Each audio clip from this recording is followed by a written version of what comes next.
Today we are going to talk about a neoplasia. So let's begin.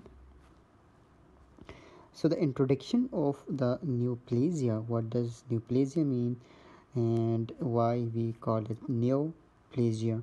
Neo mean new, plasia mean division. As we have stated, in case of adaptation, we have various types of adaptation.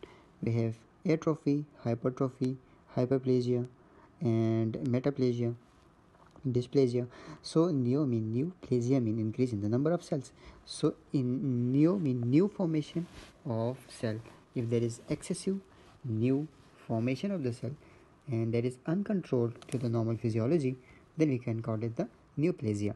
So if you go for the introduction, so the term neoplasia means new growth. The new growth produced is called neoplasm or the tumor. Neoplasia is a process, and by the process new cells are formed that will not follow the normal physiology, and that cells are called neoplasm or a tumor cell. However, all the new growths are not neoplasms, since example of the new growths of the tissues and the cells also exist in the processes of the embryogenesis, regeneration process and repairing process, hyperplasia and hormonal stimulations. So they are saying that if the cell is growing, then we cannot say that this is a neoplasia.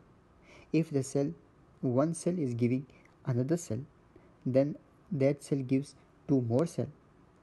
Like in case of embryogenesis, we know there is a development, early stage fertilization, then morula formation, then blastula formation. Okay, 2 cell stages, 4 cell stage, 8 cell stages.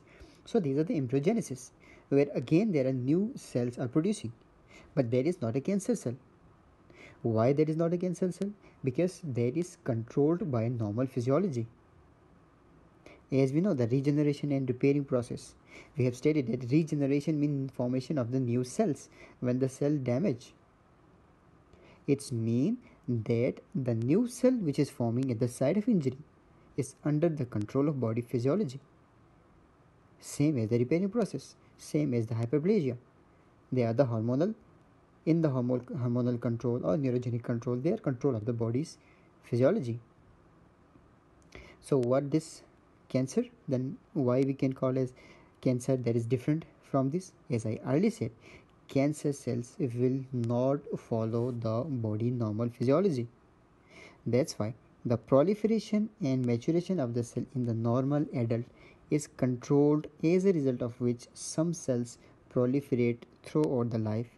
So if the division is under the control of body physiology, then that is called as the normal division of the cells.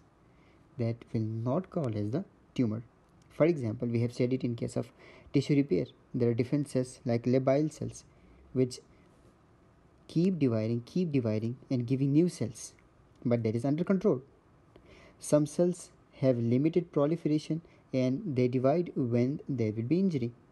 They are the stable cells. They are also under the control. And while other they don't replicate, they are also in the body control. If and their cells are and those are called as the permanent cells. So the main concept here that neoplasia or the tumor, growth of cell or division of the cell or proliferation of the cell, which is not in control of the body physiology. On the other hand, neoplastic cells lose control and regulation of the replication and forms an abnormal mass of the tissue. So they said finally that neoplastic cells, they will not follow the body physiology. They lose their control and regulation of replication. So they will replicate by its own.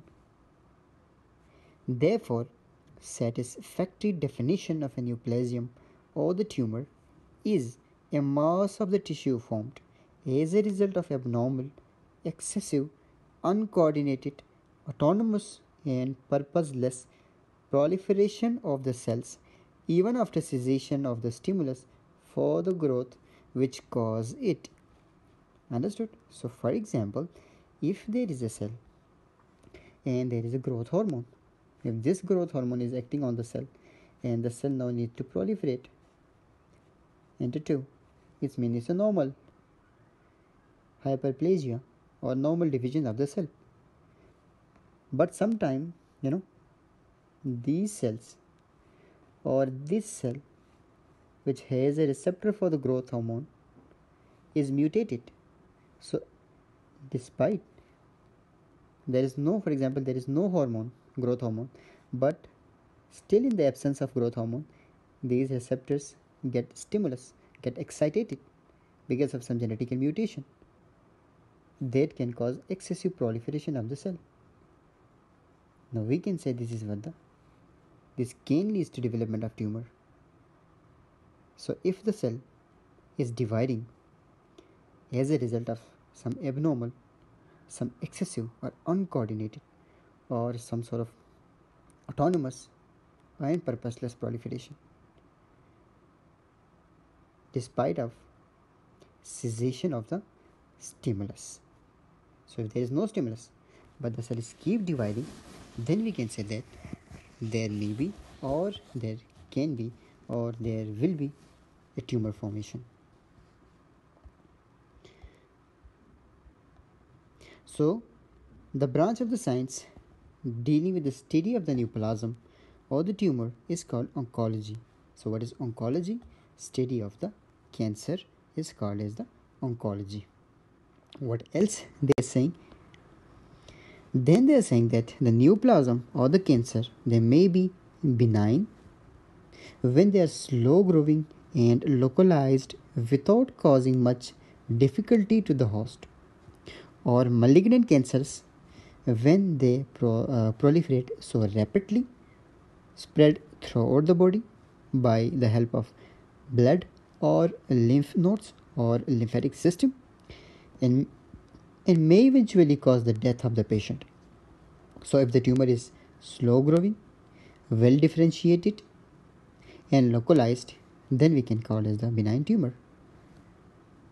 But if the tumor is rapidly or vigorously replicating,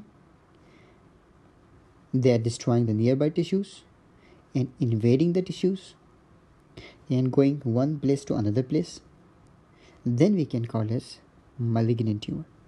So there are two types of tumor, usually the benign and malignant tumors.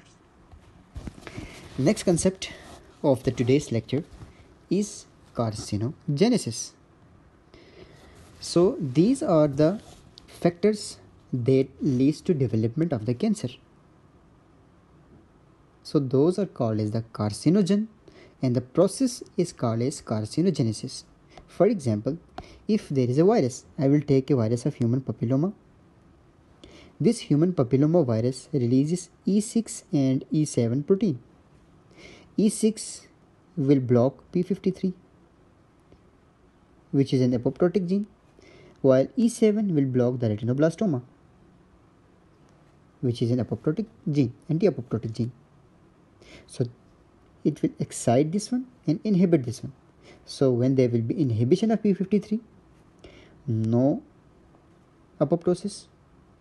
If there is excitation of this, then there will be no anti-apoptosis. Both conditions can lead to uncontrolled, unregulated hyperproliferation that leads to development of cancer. So this process is carcinogenesis. The virus as well as this protein, these are the carcinogens. So what is carcinogen? That leads to cancer development by different mechanisms. And what is carcinogenesis? It's a process. So there are certain points you need to remember in this. Number first, the cancer formation is initiated by damage to the DNA of the stem cell. Stem cell means the cell which is responsible for giving new cells as well as keeping the population in a specific amount. If there is damage to the DNA, if the DNA is here, if the damage to the DNA. For example, which area? This area, which is responsible for apoptosis. But because of this damage, there will be no apoptosis. For example, if the damage is here, and this gene is responsible for what? For controlling the cell division. Now there will be uncontrolled cell division. That leads to excessive proliferation, and that can also lead to cancer development. So damage to the DNA that can cause the development of the cancer. So the damage overcomes the DNA repair mechanism, but it's not lethal. If it is lethal, the cell will die. The cell will not undergo any proliferation. So it is a sublethal, or it will not be a lethal. If you know, we have two things in the DNA. Usually you need to remember. Number first is the DNA part that helps in proliferation. Then some DNA part that suppress the tumor growth, or for example, this will cause growth, this will cause suppression of the growth. And there are certain DNA parts which are responsible for repairing process.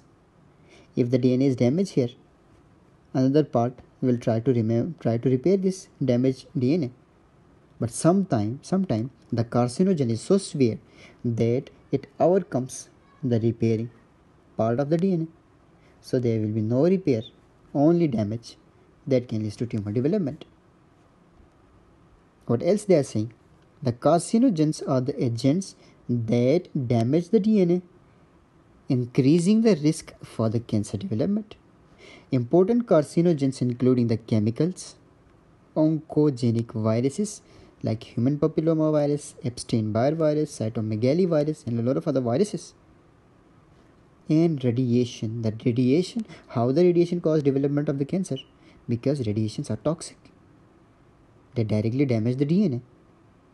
If the damage is more than the repairing process, if the damage is to the part of the DNA that is suppressing the growth, then there will be failure of suppression, excessive growth. What are the other points they are saying? The DNA mutations eventually disrupts the key regulatory system, allowing for the tumor promotion, as I said earlier, that is increase the growth, and progression means rapid growth. Growth to ho raha hai, but a rapid uncontrolled growth. Disrupted systems including the proto-oncogene, tumor suppression gene, and regulatory apoptosis. So these three are the main important point you need to remember, and they play a vital role in the development of cancer as well as control the growth of the cells. If there is a gene called proto-oncogene is damaged, then there will be conversion of this proto-oncogene into oncogene. So onco means cancer, gene means the gene which causes development of the cancer. So proto-oncogene, because of genetical mutation or because of some carcinogens, convert into the oncogene. Now oncogene cause excessive proliferation and growth. What about the tumor suppressor gene? The tumor suppressor gene is responsible for controlling the growth, and suppress the tumor formation. If this damages, there will be no suppression of the tumor formation that can lead to excessive proliferation and growth of the cell. If there is regulation of apoptosis fail, then the gene which is responsible for controlling the apoptosis as well as the anti-apoptosis, because these genes facilitate apoptosis, inhibit anti-apoptotic genes, because according to the demand of the cell. If any of these fail, there will be proliferation. So these three are the key regulators for the growth of the cell. If anything or any carcinogen causes damage to these, then there will be development of the cancer. So this one I took from the pathoma. If it is visible to you, you can easily see that certain chemicals which act as a carcinogen, certain viruses, radiation. Chemical aflatoxins. From the aflatoxins, you need to remember it causes hepatocellular carcinoma. What is hepatocellular carcinoma? It's a malignant cancer of the liver. Alkylating agents that leads to blood cancer like leukemia and lymphoma. Alcohol can lead to development of cancer of stomach, cancer of pancreas, cancer of liver, cancer of esophagus, and also cancer of the oropharynx. That's why they are called the squamous cell carcinoma of the oropharynx and the upper esophagus, pancreatic adenocarcinoma, and hepatocellular carcinoma. Arsenic leads to squamous cell carcinoma of the skin, lung cancer, and angiosarcoma of the blood. Angiosarcoma of the liver. What is angiosarcoma? It's a malignant tumor of the blood vessels. What is asbestos? Asbestos is a chemical.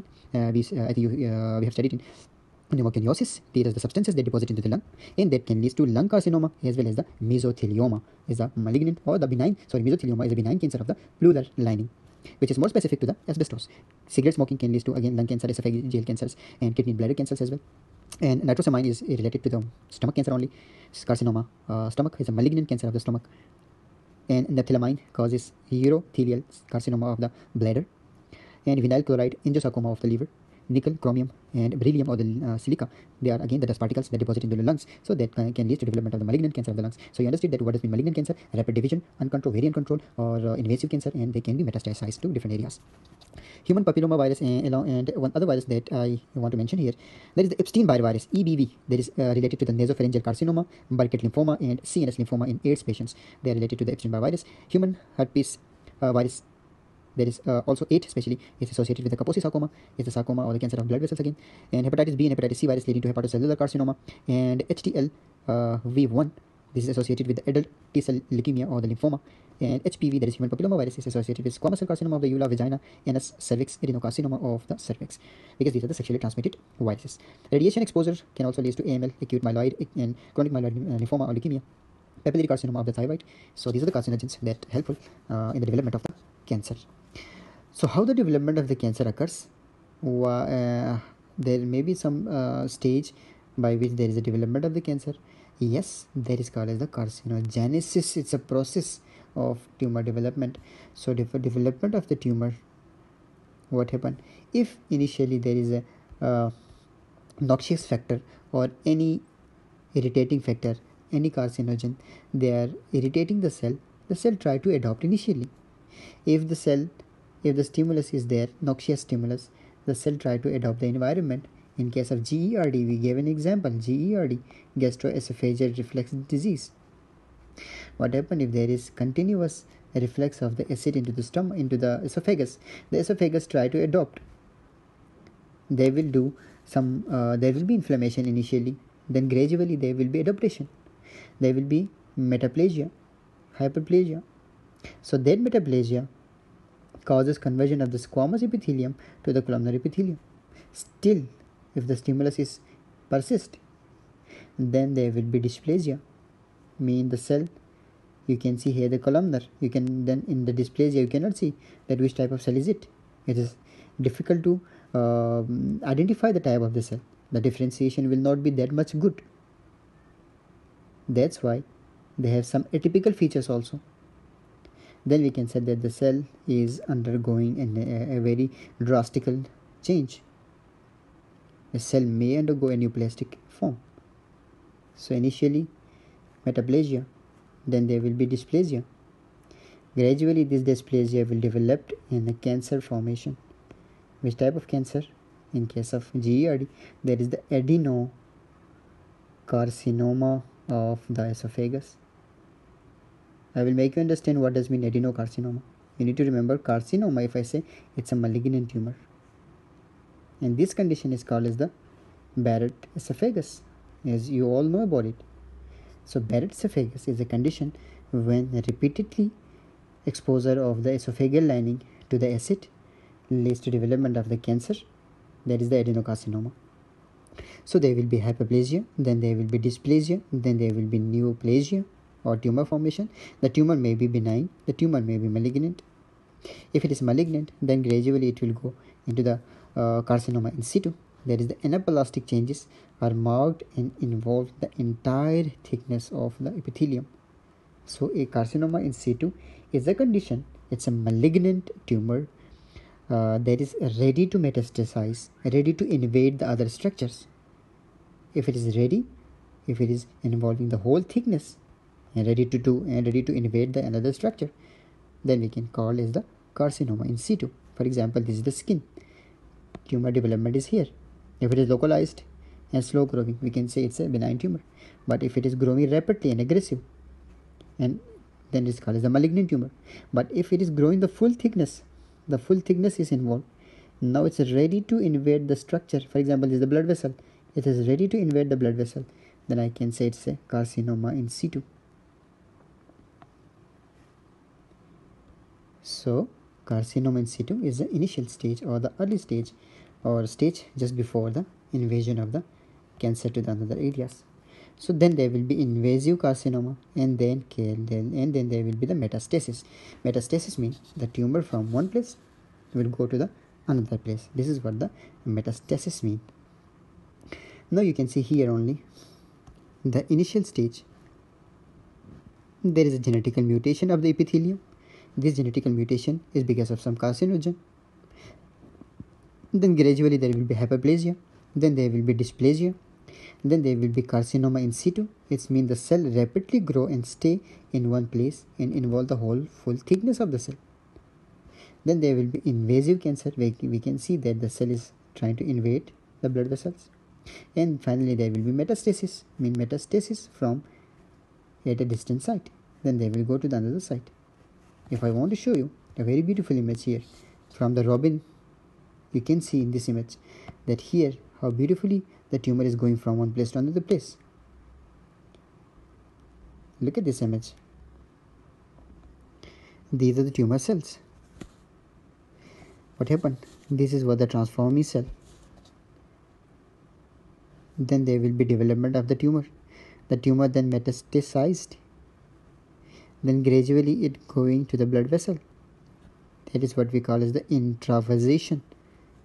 Enter into the blood vessels. Then why the patient with tumor they have high chance of blood clot formation? Why? Because when the tumor reaches into the blood vessel, the platelets start to accumulate over it, forming a thrombus, leading to hypercoagulable state. Sometimes the tumor itself attached with the endothelial cell. That can also cause development of the thrombus. Then gradually the cell will try to extravasate. So there will be intravasation, then there will be extravasation, then reach to the new side of area. Then these tumor releases different growth factors, especially vascular endothelial cell growth factors, VEGF.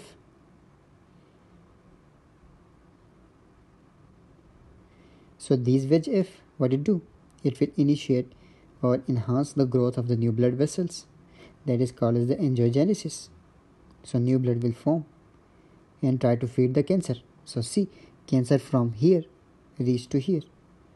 So this is what we call as the metastasis. The next point of discussion is something about the dysplasia in detail. What does mean dysplasia? Dysplasia is a loss of uniformity of an individual cells and loss of their architectural orientation.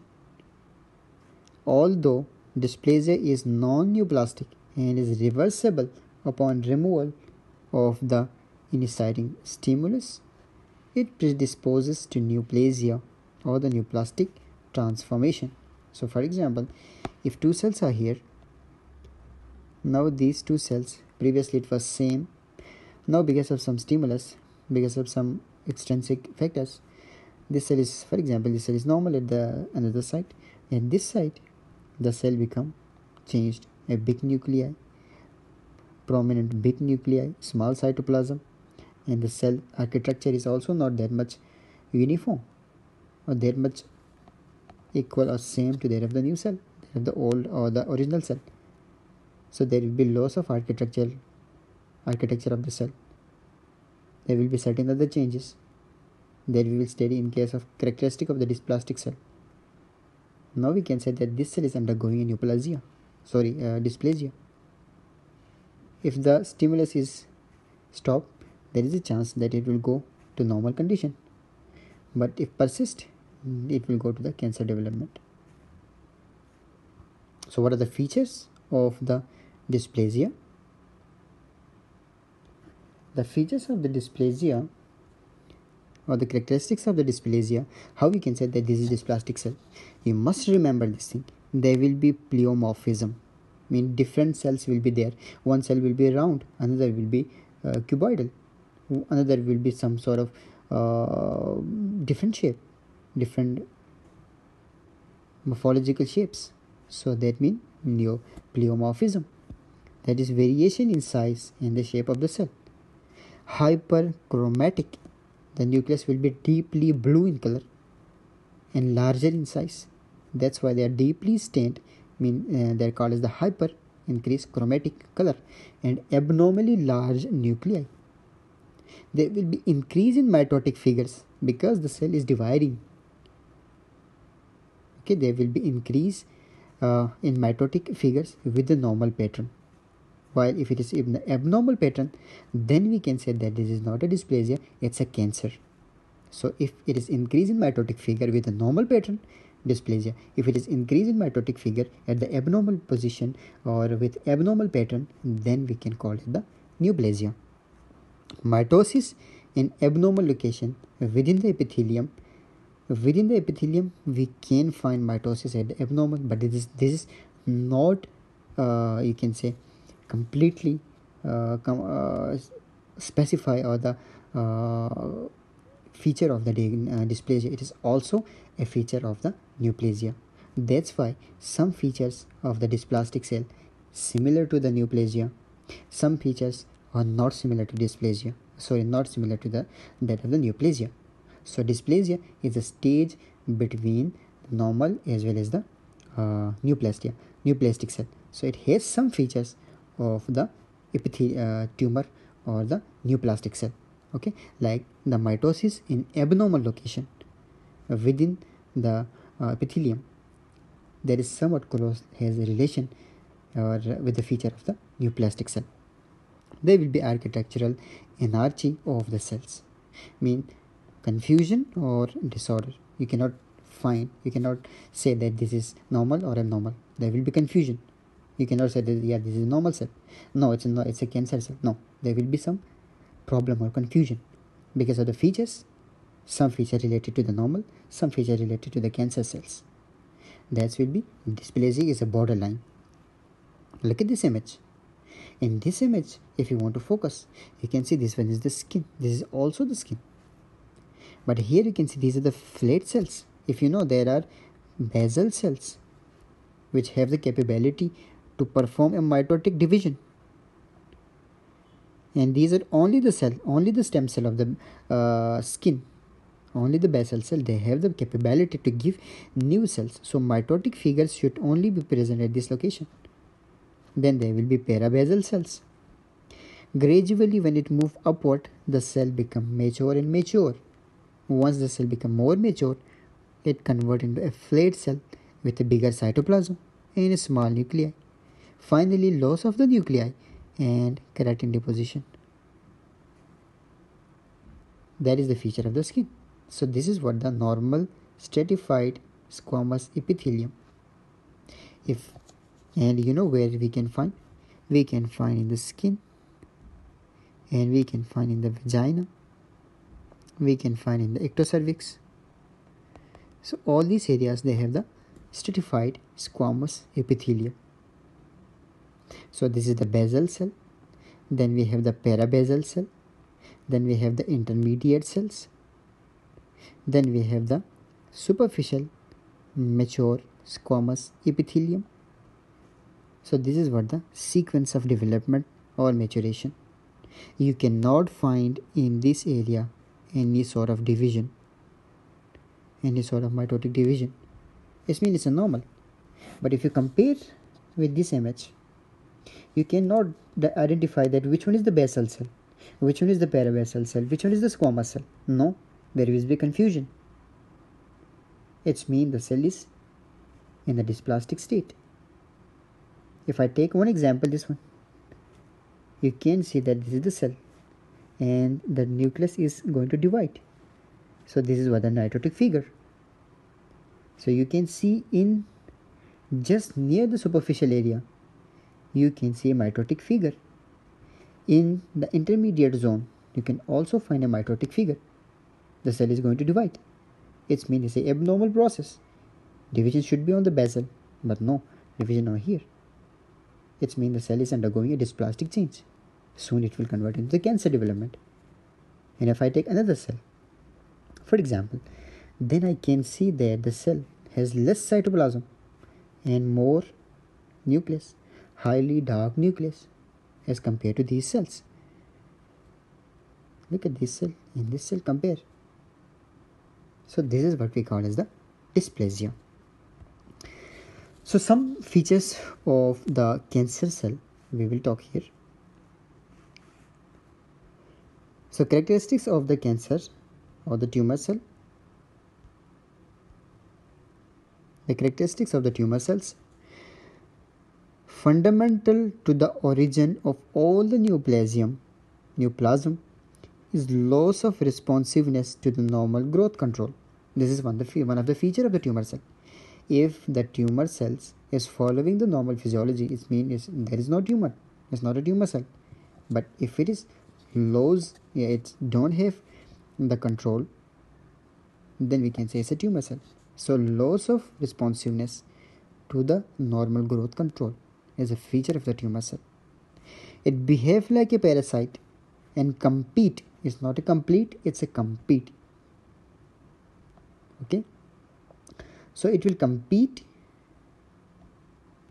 the normal cells and the tissues for their metabolic need. That's why if the tumor is here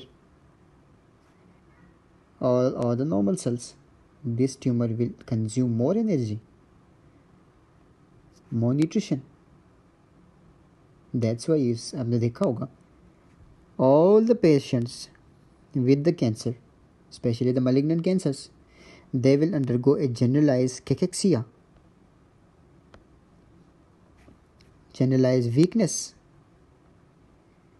because whatever they are eating, the cancer cells are getting, the normal cells are not getting. That's why the tumor cell, they behave like a parasite and compete the normal cells and the tissues for their metabolic needs. What are the other features? They are transformed or they continue to grow regardless of the normal regulatory control.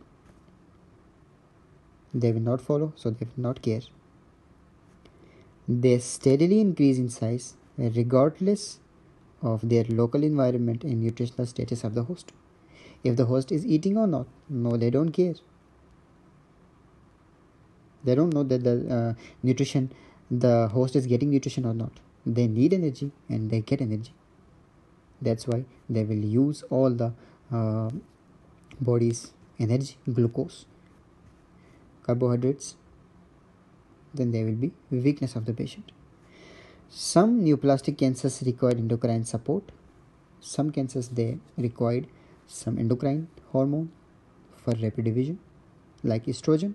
If you know, the tumor of the breast, tumor of the uterine cavity, what they do? They need estrogen. If the estrogen is high, so much high, this high estrogen causes development of the breast tumor and the uterine tumor.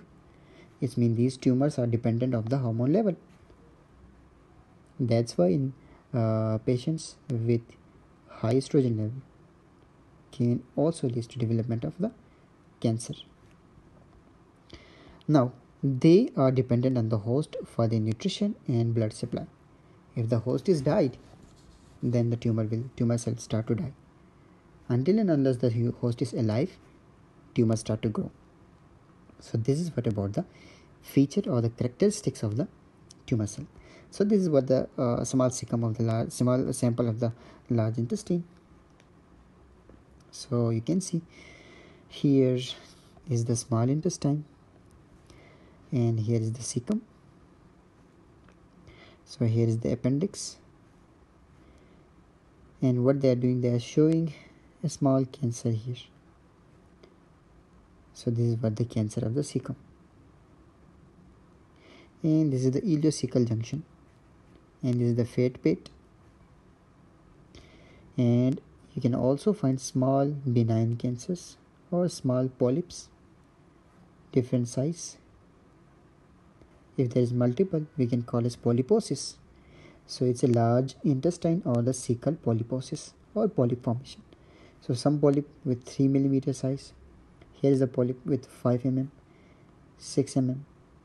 It's mean the patient can have cancer, and finally he got a cancer. That's why if a patient has a polyposis or history of polyposis, and you can find, if you find a lot of polyps in the large intestine, you need to take out the large intestine, because if you didn't do so, then there will be development of the cancer. Now some other terminologies you need to remember in cancer. They are the well differentiated and anaplasia. So what does mean well differentiated cells? It resembles very closely to their normal counterpart, morphologically and functionally. For example, if this one is a normal cell and this is the tumor cell, but the tumor cell has same morphology, shape is same than that of the normal one, but it is not under the control of growth. Okay, if it is not under control of the growth, normal physiology, it means it's a tumor. But these tumor cells, they have same morphology, same function, same structure than that of the normal cell. It means it's a well differentiated tumor. They will release whatever this one is releasing. Like in case of parathyroid adenoma, normal cell will also release parathyroid, and this cell will also release parathyroid hormone. So it means it's a well differentiated cell. Mitosis are scanty in number and are normal configuration. So the mitosis will not that much highly vigorous like in case of malignant cancer. So if these two features are there, we can say that this is the well differentiated cell. What does mean anaplasia or the dedifferentiation? It's a loss of structural or functional differentiation of the normal cells. If there is no feature resembling to the normal cells, then we can say that this is the anaplasia or anaplastic cell or poorly differentiated or dedifferentiated cells. So what are the features of the anaplasia? The features of the anaplasia, they display marked pleomorphism, again like dysplasia. They also show different type of the size, different type of shape. Their nuclei are hyperchromatic, just like in that of the dysplasia. They also have a hyperchromatic or highly darked nuclei, and also have a larger nuclei. With that of the cytoplasm, scanty cytoplasm, it's the ratio of 1:1, because normally the nucleus is small and the cytoplasm is more. So it should be 1:4 or 1:6 ratio. But in this condition, you can say that there will be equal ratio. So the nucleus will be more increase in size more, while another one is that we can say the cytoplasm will be scanty. Another point is the nuclei are variable and bizarre in size and shape. So the nucleus will also have some bizarre or variable shapes and size. This is again the feature of the anaplastic cell. Their chromatin is coarse and clumped. Their nuclei are astounding in size. Mitosis are numerous and atypical. Anaplastic cells fails to develop a recognizable pattern of the orientation to each other. They may grow in sheet with the loss of communal structure. This means, in general, you can see that the neoplastic cell, they will not follow anything. They will do whatever they want. They grow in different shapes, different cytoplasm, different nuclei, different patterns. Anaplastic cells may form a giant cell. There will be giant cell of the anaplastic cells. There will be loss of function of the anaplastic cells is correlated with the degree of anaplasia. The more anaplasia, the more will be loss of function. More anaplastic tumor, the more loss of specialized function. So if a tumor is there, then there will be loss of function of that organ. So now the physical appearance or the gross appearance of the tumor cells, how it look like. The gross appearance of the tumor cells. Number first, localization. It can found in all organs and tissues of the body. Size, small to the giant cell. Type of growth may be expansile, mean tumor has a regular border enclosing the fibrous capsule, or encapsulated or encapsulation. Expansile mean growing like this. Previously this was the tumor, now it is growing like this. It's mean expansile, it's expanding. Next feature is invasive, without clear border, not encapsulated. Tumor progressive, infiltrate, invade the surrounding tissues. So if the tumor is encapsulated by a fibrous cape, it means the tumor is not invading, it's a benign tumor. If the tumor is not encapsulated, irregular border, or infiltrative, it means the tumor is malignant, it can invade the structures. So invasiveness is a feature of malignant cancer. Expansiveness is a feature of benign cancer usually. So what are the other features? If it is in the hollow cavity, there may be exophytic or endophytic growth of the tumor. What does mean exophytic? Into the lumen of the organ. Endophytic, into the wall of the organ. For example, if I make this an organ, it's a urinary bladder, and this is the wall of the bladder. If the tumor is growing inside, it means it's an exophytic. Into the lumen, exophytic. Or we can say if the tumor is developing here and going like this, it's also an exophytic. But if the tumor is here and invading the wall, then we can call it the endophytic cancer. Depending upon the number of foci,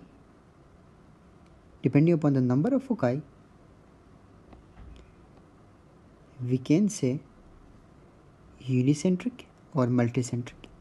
If one focus of tumor is there, it's mean unicentric tumor. If multiple foci are there, multiple areas of the tumor, then we can say as a multicentric. So now the first tumor need to identify here is the leiomyoma.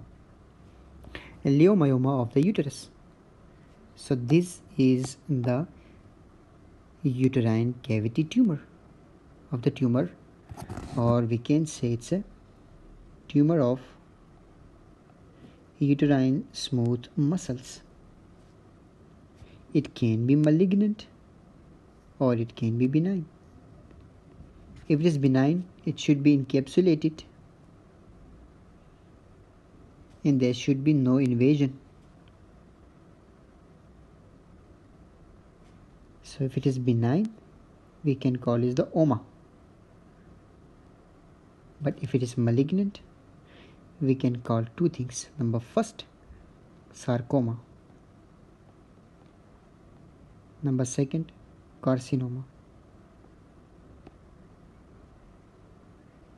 Why sarcoma? If the tumor is developing from the mesenchymal tissue, or if the tumor is arising from the epithelial tissue, we can call it the carcinoma.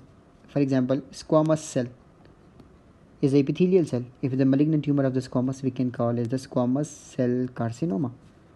If it is from the smooth muscle, like in this case, we can call it as the sarcoma.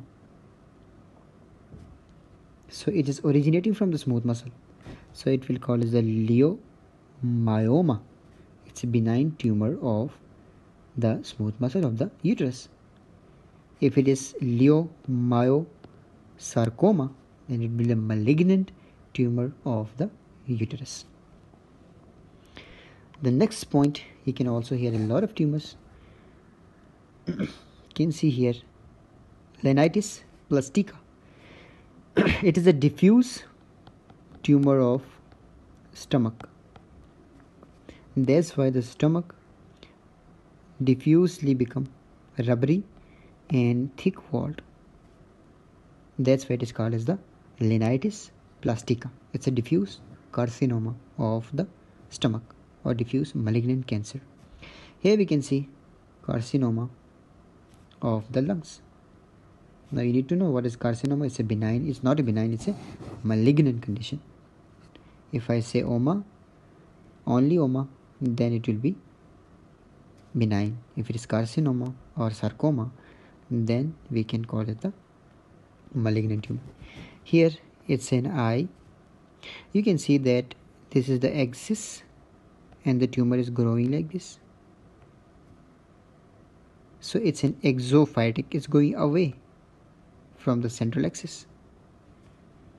So it's an exophytic retinoblastoma, mean retino from the retina, oma mean tumor. So it's a benign tumor. It's a retinoblastoma. In this condition, the tumor is going inside or toward the axis. It's a endophytic retinoblastoma. And if you want to see here like this on retinoscopy, then you can find white color. That's why it's called as the leukocoria.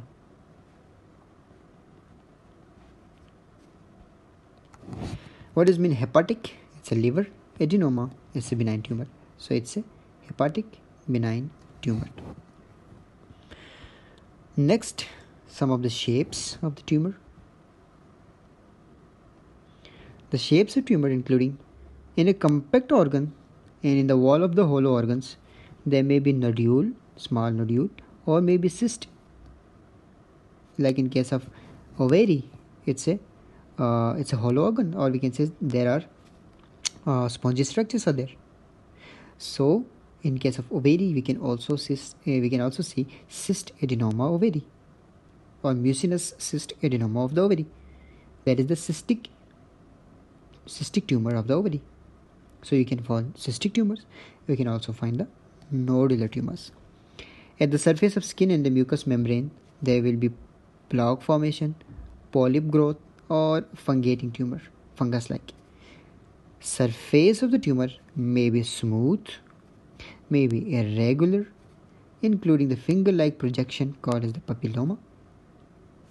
Color of the tumor, it could be white, yellow, gray, and pink, depending upon the origin of tumor, from where it is originating. If it is originating from the blood vessel, the tumor will be red. If it is originating from the fat tissue, tumor will be yellow. If it is originating from the fibrous tissue, somewhat white or gray. So consistency of the tumor could be hard or soft. If it is tumor of the breast, fibrous tissue, fibroadenoma, that will be hard tumor. If it is originating from the lipid or adipocytes, fat tissues, the tumor will be soft, adenoma. It's a benign tissue of the fat.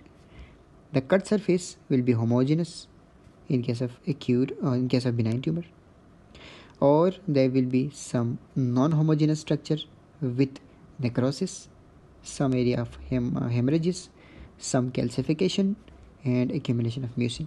So these are the usually the necrosis, hemorrhage, and calcification are the feature of the malignant tumor. It's not for the benign tumor. So you can see here this is the ovary, and this is what the ovary, and you can see these are the cystic dilatation. So these are the cystic adenoma ovary. Here we can see nodular structures, especially in case of sporotrichosis. In case of sporotrichosis, which is a fungal infection, there may be development of the tumor hard at a nodular structure. It's a nodular tumor. Here, skin tumor, it's a finger-like projection. So it's a papilloma. So it's a cystic ovarian cancer.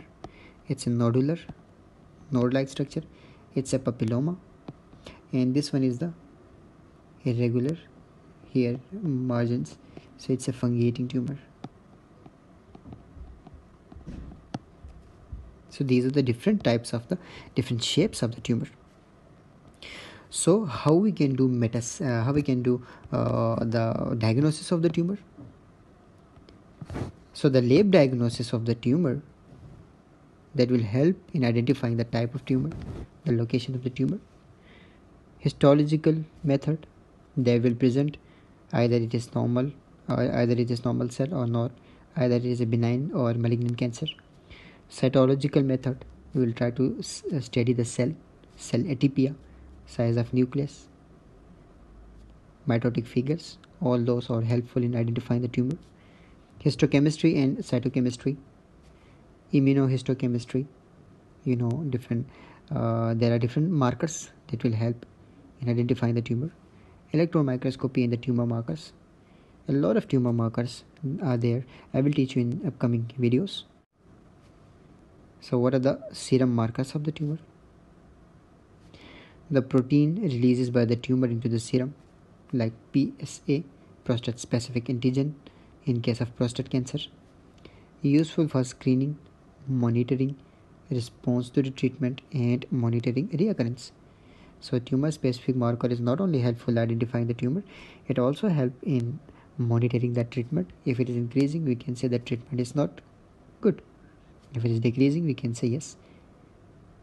If the tumor marker is till to the level, some level, that we can say that yes, there may be a reoccurrence of the tumor. If it is elevated level, required tissue biopsy for the diagnosis of the carcinoma, like biopsy of the prostate with elevated prostate specific antigen. Then the grading of the cancer, how we can grade the cancers.